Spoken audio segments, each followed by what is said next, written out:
Ndine Maimparis Maduveko, Cloverdin Kereke, Mvangeri Marisa, Springs Gumano, Mfundisi Marira. Ndinazvo zvekureurura nokutenda pamberi paMwari panguva ino yamangwanani ano. Ndokutanga ndokumbira kuti Mwari andiregerere kutadza nokudarika kwese kwandakaita, zvikuru nokufunganya pamusoro peupenyu huno, zvikuru pane zvandinenge ndichishuvira kuti zvitike zvikasaitika saizvozvo ndinofunganya nokutongera pamberi paMwari. Ndinokumbira kuti Mwari andiregerere. Ndakamutadzira Mwari nekutaura mashoko asina hanya naye.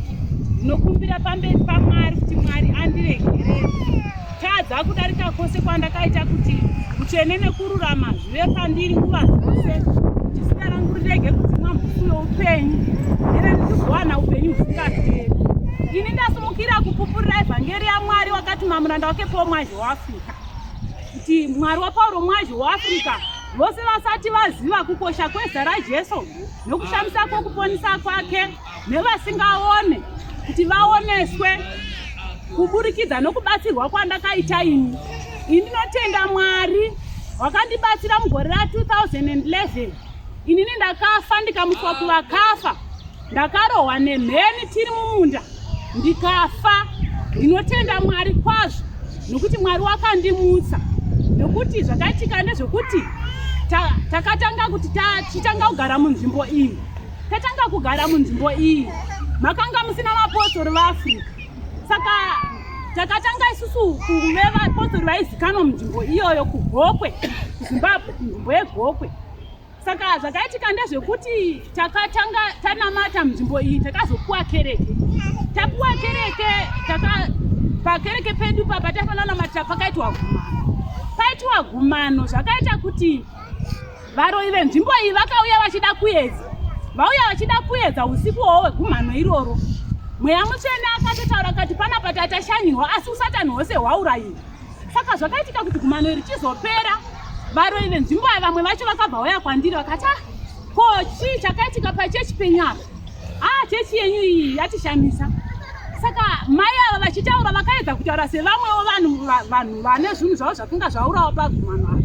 Zvikanzi manje pane vamwe mai vari kuchema vari kuti vane zvidhoma zvavo zvavakashayiwa, asi zvanga zvauya pachechi penyu. Zvino hamuziviwo here kuti zvakafamba sei kana zvakaitwa sei? Ndikapindura ndikati kwete, isusu zvinoitika ndezvekuti kana tichinamata pakereke pedu isu tinochengetwa navatumwa. Zvino kana zviri zvokuti zvidhoma kana kuti kune zvinogona kutourawa navatumwa isi tisingazivi, saka isu hatina zvatinenge tichiziva, tinochengetwa navatumwa. Zvikanzi manje vari kuti kwai dai zvazvigona muchiziva kuti kana zvakabatwa navaprofita, kana muchiziva pazvakapisirwa, mungotitaridzawo zvenyu tinguonawo dota racho. Ndikati handina zvandinoziva, nekuti basa ravatumwa rinongotiwa mumhepo, zvinenge zvakatoparadzwa, ina handina chatitoziva. Saka mai ava zvakatanga kuti ini ndakatanga kurota upenyu tichirwiswa zvakanyanya.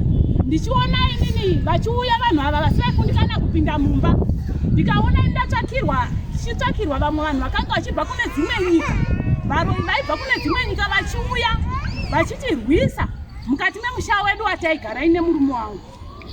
Saka zvakazoita kuti ndakazoita mimba yangu yemwanasikana wangu. Ndaita mimba musi chaiwa ndakaudza murume wangu kuti ini ndatodarika mwedzi. Satani akatozviziva, ndakatanga kurota hope ndichirwiswa ndichida kuti mimba iyi ibve zvikaramba. Saka ndinotenda Mwari kuti ndakazopona zvakanaka. Ndapona zvakanaka, mwana uyu aane 5 months tiri mumunda. Ndopa ndakarohwa nemheni. Ndarohwa nemheni, mwana uyu akanga ari kumusana, hana chaakaona.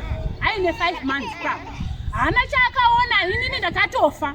Ndafa kudaro mwana akabva aburutswa kumusana nemurume wangu. Takanga tine mutungamiri ainzi Muvhangeri Rupanga namai Muvhangeri Rupanga mumunda imomo. Saka zvakaitika ndezvekuti vakaburutsa mwana asina chaakanga aona. Saka ndakatanga kuteurirwa naMuvhangeri Rupanga nemurume wangu Muparidzi Madhuku.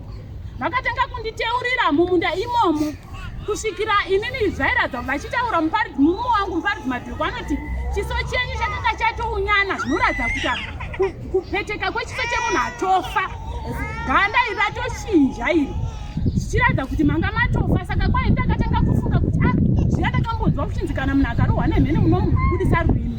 Saka vakabva baba varwisana kuputsa rurimi rwuya rukabuda asi hapana chakachinja. Ndakaramba ndakafa kudaro. Saka zvakazoita kuti pane mwana mukomana muduku akanga ari kuma 12 years aigara namuevhangeri Rupanga. Ndiye anoti akazarurwa namweya mutsvene ari kumba. Akabva kumba ikoko achichema achimanya achiti amen amen kusvika asvika mumunda.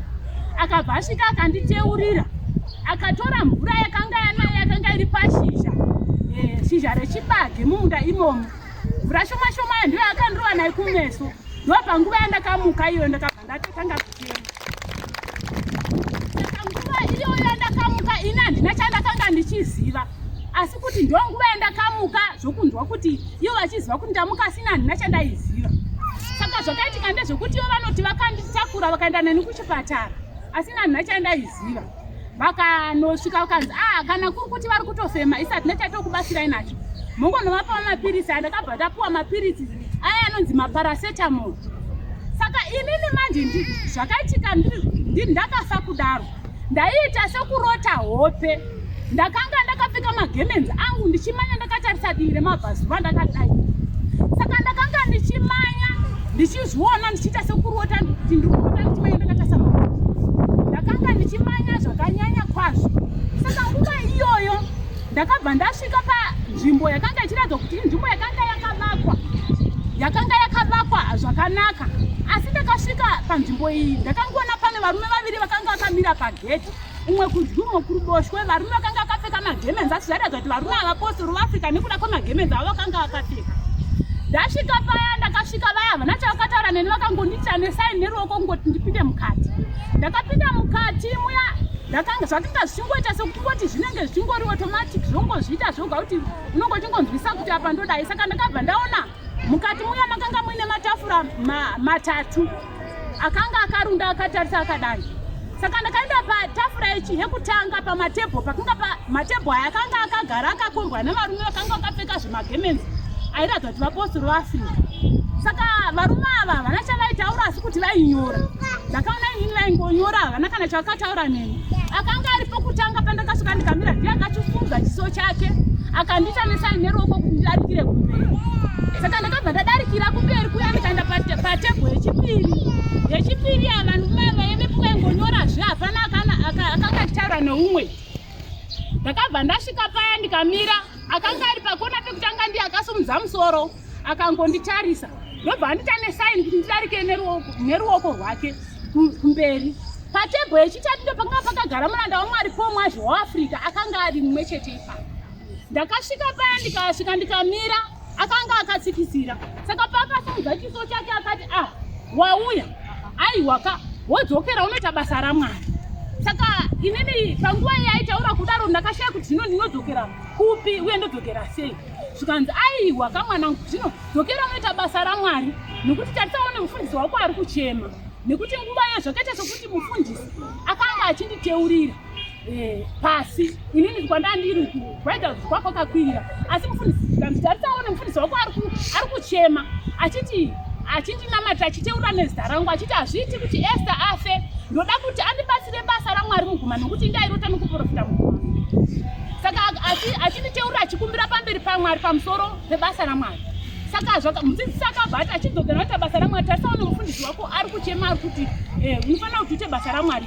Chienda unoita basa raMwari wazvinzwaka. Ndobva ndati hongu. Ndobva ndatendeuka ndikadzokera ndikapinda nepandakapinda napo kusvika ndabuda pagedhi. Ndakabva ndatoona nzira yakanga yakapfumba yakanga yakachena yakanga yakatarisa divi.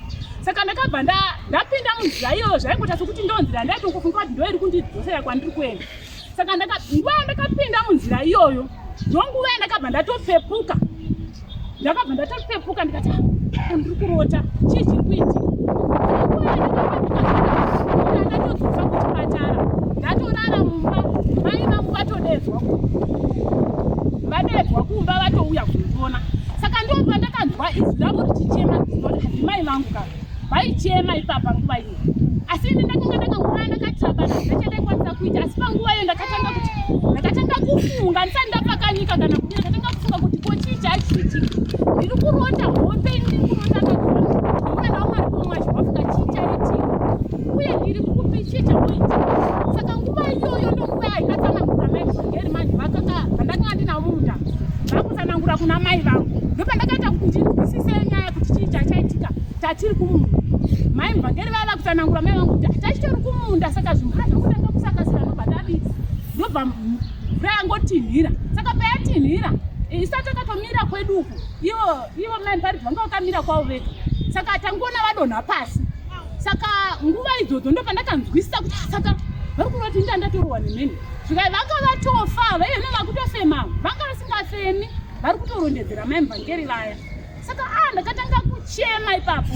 Ndakachema zvakanyanya kuti saka indatodzodzwa nemuranda waMwari pomwaji wake. Ndakatanga kuchema zvakanyanya ipapo ndikabva ndakumbira kuna mai mvangeri ndikati ndokumbira mundimutsewo. Ndobva vandimutsa asi ndakanga ndisingakwanisi kugara.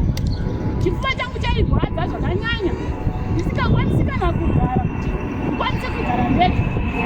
Saka ndakatanga vamwe vatenzi vakanga vauya vakanga vari mumba.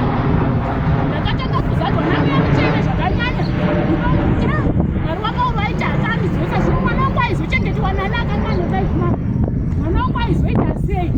Saka ndinotenda Mwari nokuti pakufa kwandakaita ikoko mazamu angu akabva aoma handinazokwanisa kuzoyamwisa mwana uyu akanga ane 5 months. Asi kana ndakamutarisa mwana uyu ndiye mwana ane utano kudarika vamwe vese. Ndine vana 5. Pavana vese ava ndiye mwana akasimba uye ndiye mwana akakura asingarwari asinganetsi uye kunyange nanhasi ndiye mwana anoda Mwari zvakanyanya. Saka ndinoda kutenda Mwari kwazvo kuti Mwari wakandimutsa kuvakafa akandidzosera basa reevhangeri. Zvino ndinokumbira kuti Mwari andibatsire pabasa rake mukati meveke kuti andisimbise. Nekuti dzimweni dzenguva kana ndiri kuZimbabwe ndinenge ndine simba kwazvo asi ndikauya kunyika ino yeSouth Africa ndinonzwa ndichipera simba rangu rinoita shoma rebasa raMwari. Ndinokumbira kuti Mwari andibatsire andisimbise pabasa nguva dzose pese pandinenge ndasvika pese pandinenge ndiri ndisimbise pabasa reevhangeri. Ndozvandinokumbira pamberi paMwari uye kuti vose vasati vaziva vanhu vasati vapinda muchechi nevese vanhu vasina simba vasati vanzwisa kunamata kweevhangeri kuti ivhangeri nevhangeri yechokwadi ivhangeri nesimba rose kudenga napanyika simba rokukunda varoyi vakanga vachifunga kuti vachandiparadza asi Mwari womuMwedzi waAfrica akandidzosa kuitira kuti vaone kuti chechi iyi ine simba. Saka chechi ino ine simba kunze uko kune dzimwe nyika hakuna Mwari uye kakare hakuna simba. Mwari anogona ari kwasi hakuna simba rinogona kukunda uroyi rinogona kukunda rufu rwaSatani. Muno muchechi mune simba rokukunda rufu rwaSatani. Zvino ndinotenda kwazvo Mwari wakandisimbisa kusvika pari nhasi ndichimunamata. Ndingati izvozvo hazvo kudzai Jehovha.